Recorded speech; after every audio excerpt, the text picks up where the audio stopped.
Kyrie, the way they came out defending both yourself and Kevin, kind of selling out, trying to stop the two of you, how do you attribute the offensive efficiency that you guys had despite that game plan? We were very patient. As you were watching, we were just very patient, allowing the game to come to us. We knew some of the adjustments they made towards the end of the game last time. So there was some carryover from the other night. Watch film, and that's just part of the preparation when you're going against a team again and you get that opportunity. You just want to come out and play better. I didn't play as well as I would have liked the last time, so I was just picking my spots. Knew that they were going to be very aggressive on my pick and rolls, or throw Isaac Okoro on me, try to slow me down, double me a few times, and we just had good conversations as well in the morning time during shoot around. So it was just some carryover and just a lot of patience. Kyrie, I'm sure you see fans on social media who refer to you as Ramadan Kyrie during this time of the year. Is there anything that this time of the year brings out of you that maybe is not there during other parts of the year? Man, I like to keep that private. This is a journey with me and God. So, I appreciate the recognition on different platforms, but it's really sacred to me. It's really, protection I feel for my brothers and sisters that are doing the same with me. And, it's just a blessing to be able to do it and still be able to perform. It's not easy by any stretch of imagination. So you can't really take any moment for granted during the day. I don't really have time or the attention to give energy to any distractions. So I come in here, I really just pay attention to the details, remind myself that I'm breathing, and that's enough. So it just really simplifies life and puts it in a greater perspective. I just have respect for all you guys being here and everybody that came into the arena and being able to show up and play well. That was just the cherry on top. But the day starts at like 5:35 in the morning or even before that. And, you can't really think about being hungry or anything like that. And it's just a fun journey. I'm enjoying it. And again, I'm not alone in this, and I'm grateful to know that. We'd have no shot at that. There were such expectations for this team going into the season. The personnel changed, the place in the standings changed. Can you guys still be what everyone thought you were going to be? That is, that hasn't been written yet. So we just got to take it one day at a time. I don't want to be too cliche up here. But we definitely wanted to get this one tonight to start us off on this journey in the playoffs. We have Boston. I'm grateful to play against one of the top teams in the Eastern Conference that have been playing well all year. It's another challenge for us, another test. But I think we've answered a few questions towards the end of the season where we were in the 10th spot, and then all of a sudden, one day later, we're in the 7th spot. And we had the opportunity to win some games in a row and put us in position as we are today. So I don't want to take any of those ups or downs for granted. It got us to be where we are here today. A lot of changes have happened over the last few months. And now it's time to just really focus in on what the goal is, and that's to be in that winner's circle in the next 2 months or so and keep playing until June. Kyrie, while you're on the topic of the Celtics, what do you think is the biggest key in slowing them down in this series?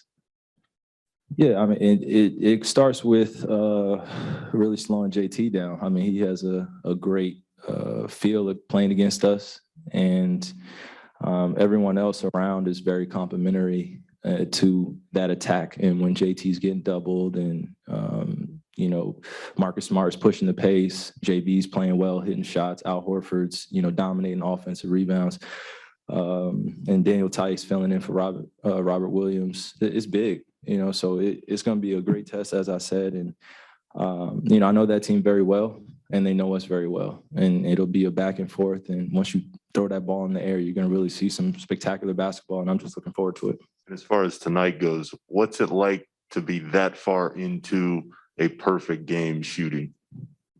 Well, let's have some more of them. Let's have some more of them.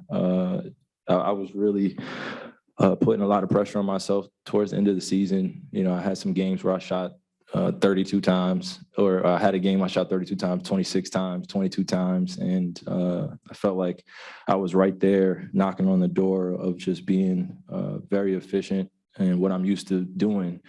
But I just had to get my legs underneath me, find my rhythm, trust my teammates, and just go with the flow of the game and not try to press too much. You know, we have really special guys in that locker room that think the game at a high level, so I just got to trust it.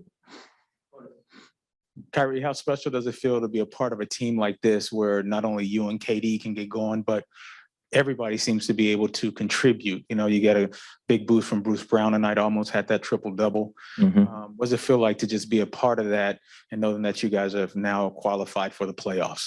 It feels incredible. You know, again, I don't want to take it for granted when we have moments like this where we're clicking on almost all cylinders. And when you have guys that are scoring over 15 points, we have 4 guys score over 15 points tonight. Seth didn't necessarily have the game he wanted, but he was very efficient on defensive end, and we needed his presence out there. He created a lot of space for us. But when you have, you know, most of the starters scoring over 15 and just the ball's hopping, we're executing very well, and we're trusting one another. And as you saw down the stretch or in the fourth quarter, we just knew some of their rotations, and we were just making the easy pass, just simplifying the game. When we get into those one-on-one matchups and, you know, me and Kay start shooting a bunch of attempts and we try to go and be special, those are going to be moments that are going to come. But when we're able to do it efficiently and everybody's touching the pumpkin or touching the ball, the energy feels better. Kyrie, Kevin, he's always been a great passer, but it seems like the last couple of nights, you know, he's really put up big numbers assist-wise. What kind of an element does that bring to your offense when he's finding people like that? Well, I don't know a lot of 7-footers that are doing what he's doing with the ball in his hands as a playmaker as often as he is. And as when he sits up here and he's talking, you know, sometimes it's hard to really put yourself in his shoes and imagine what he sees out there, you know, and he's seeing above the defense. He's able to make shots, but when he's passing the ball like that, it just brings our level up. And when you have a guy that's willing to sacrifice himself to get other guys shots and do it consistently and really hold everyone accountable. And you see him, he really comes to the huddle and he's like, hey, look, they're doubling me. I'm gonna give the ball up, just make plays. It just gives everybody confidence around him. So he's a special player, as we say it all the time, but when he's thinking the game like that, PG from PG County, he does his thing, man. It's fun to watch and fun to be a part of. Kyrie, defensively, you guys were much improved. I mean, 43 points in the first half, but at the same time, they hung around really till the end. Just what do you think was improved on that side for you guys, and just what made them tough to put away? It's desperation basketball. Anything can happen down the stretch. It's a must win for both of us. It was a must win for both of us. So that was to be expected. We just didn't want to let them get too close. I had 4 fouls for a while, then I had 5, so they were pretty much going at me. And moving forward, I just got to be a lot more cautious with my fouls. But it was carryover from the first half. It was 4 guys in the starting lineup that had 2 fouls, and they started exploiting our switches and different matchups. So moving forward as we get ready for the Celtics, we just got to be in a defensive stance and ready to be in our shell and stay consistent on that end because we're going to need it against them. All right, guys.